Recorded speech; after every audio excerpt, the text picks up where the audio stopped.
What does strong mean to you? I really wanted to have the conversation about being able to let go, being able to be weak. Some of us are the strong ones. Some of us are the ones that everyone depends on. And not even that. We may just have a lot on our plate. We know what we have to carry, and it gets heavy. And if we put it down, if we put down whatever it is we're carrying, it's going to delay something. It's going to throw something off.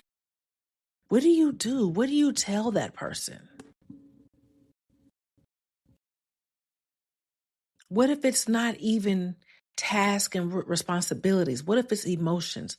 What if it's someone who has lost someone dear to them in their life? But you still have to go to work. I was looking at some company policies, and we all know that you only get so much time off from work.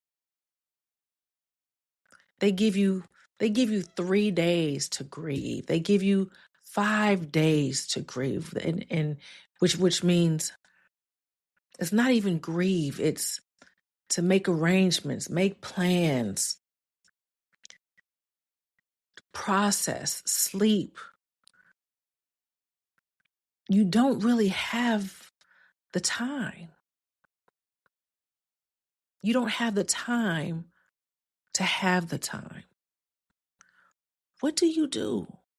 I really wanted to have this conversation about being weak, right? I know some of us pride ourselves on being the strong one. And some of us aren't really proud about it. We just know that's what we're made of. It's nothing to brag about. It's just something who we've had to be. It's who we've had to become. As I started thinking about, the different perspectives of this topic, I knew that someone listening would say, "Oh no, I don't want to be weak. I've never been weak." That perspective prompted me to title this episode "Strong Enough to Be Weak." Are you strong enough to be weak? It takes some strength to just lay down. It takes some strength to just put everything to the side.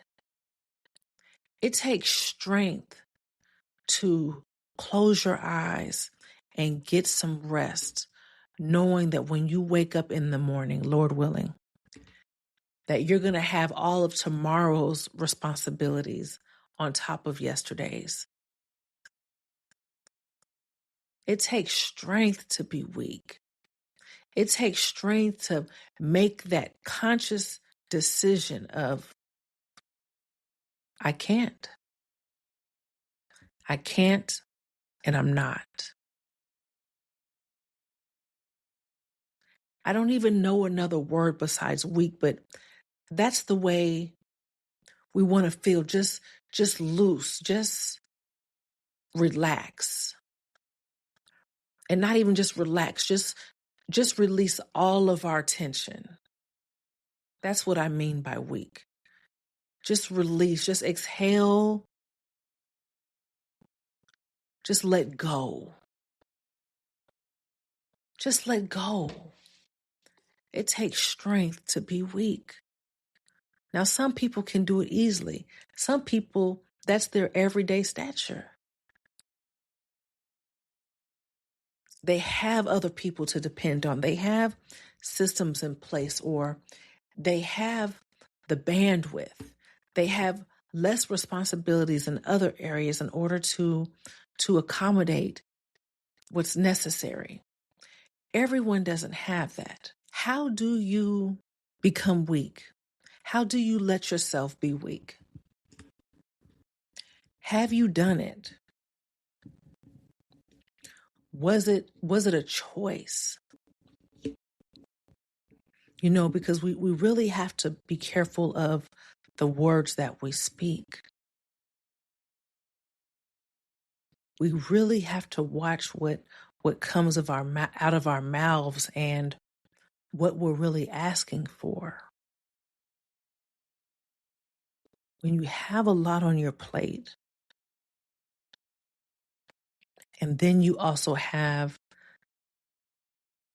the soup bowl and the salad plate and the dessert and the appetizer. You're just juggling everything. You already have a full plate. And you have a drink, and you're trying to make sure nothing spills, nothing falls over. Everything is balanced until you get to your next destination. And then when you get there, it's like, how do I put it all down? Does anyone see me carrying this? Is there anyone to see me carrying all this? What is the benefit at the end? And using that same analogy, it's a blessing that we can have that 5-course meal, right? No one's in the situations that I'm thinking about, no one is making us have 5 and 6-course meals. That's something that we wanted. But we're carrying it on our own. Maybe there's more planning that needs to take place. Some delegation.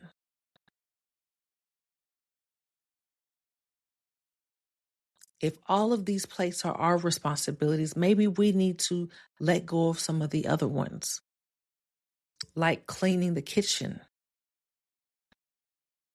after we're done eating. We have to delegate. We have to plan accordingly. But there's some of you out there that want to be weak. You're looking for the strength to be weak, but it's not because you have a 5-course meal. It's because something was just thrown at you. Something just happened. There were some life circumstances. There were some unexpected tragedies. There were some unexpected losses. There were some unplanned gains that now you have to manage your life and your schedule with more of something that you didn't plan for. I never claim that I have the answers. I never claimed that I have. Matter of fact, I didn't even say who I was when I got on here. That's how off I am right now.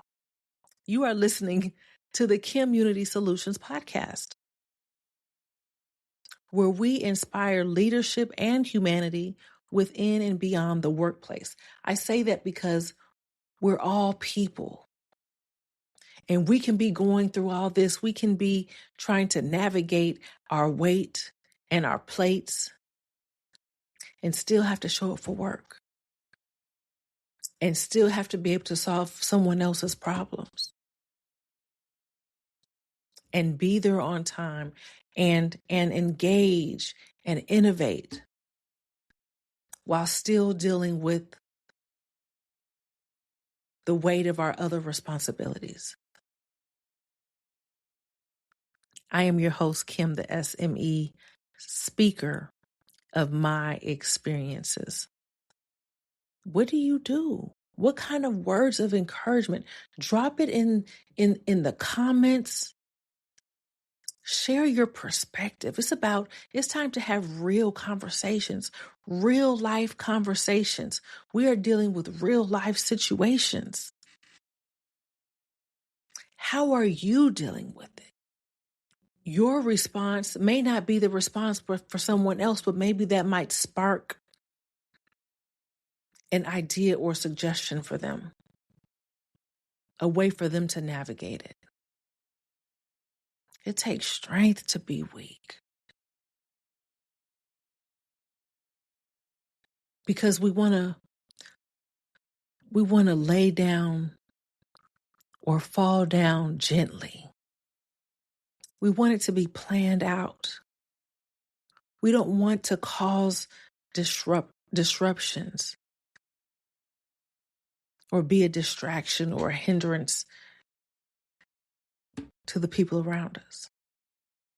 And we know that they wouldn't be able to handle what we're going through. They wouldn't be able to handle, or we know that they're dealing with their own situations. I'm not telling you to let your house catch on fire. I'm asking you, how do you become weak? I don't know how. I know that it takes strength. And if we had enough hours in the day, sometimes we just need a few more hours to get something done before the next day starts. Sometimes one task took us so much longer to complete because we couldn't think straight because of everything else going on. Do you have a to-do list that you're trying to tackle every single week? And your tasks keep getting carried over week after week after week. You're making progress. You are scratching things off. But I think what's happening is, I'm speaking for myself right now as well. What's happening is we're not doing enough of one thing so that it can be off of our plate for the next week or the next cycle or the next month. What can you do, even though you're tired and you're weak? What can you do that may cost you some time now, but will relieve your time later? Maybe that's how we should be looking at it. I think that works. And then you can spend that time on something else. It's almost like Dave Ramsey's snowball effect, where whatever additional you have, you put it to this one thing, and then this one thing, and then this one thing, and then finally that gets paid off. So whatever you were putting to that can now be put with something else that you were already making smaller payments on or amounts of energy on. So it starts to compound. Maybe we should start looking at those responsibilities as the snowball effect. What's your take? What areas have you wanted to be weak in temporarily? How do you find your strength to be weak?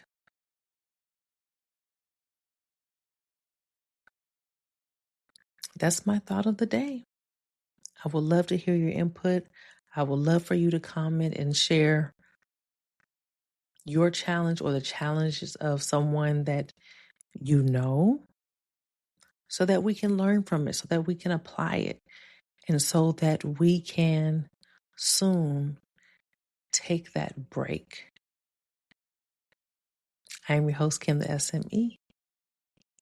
Until next time, you all be blessed. Bye-bye.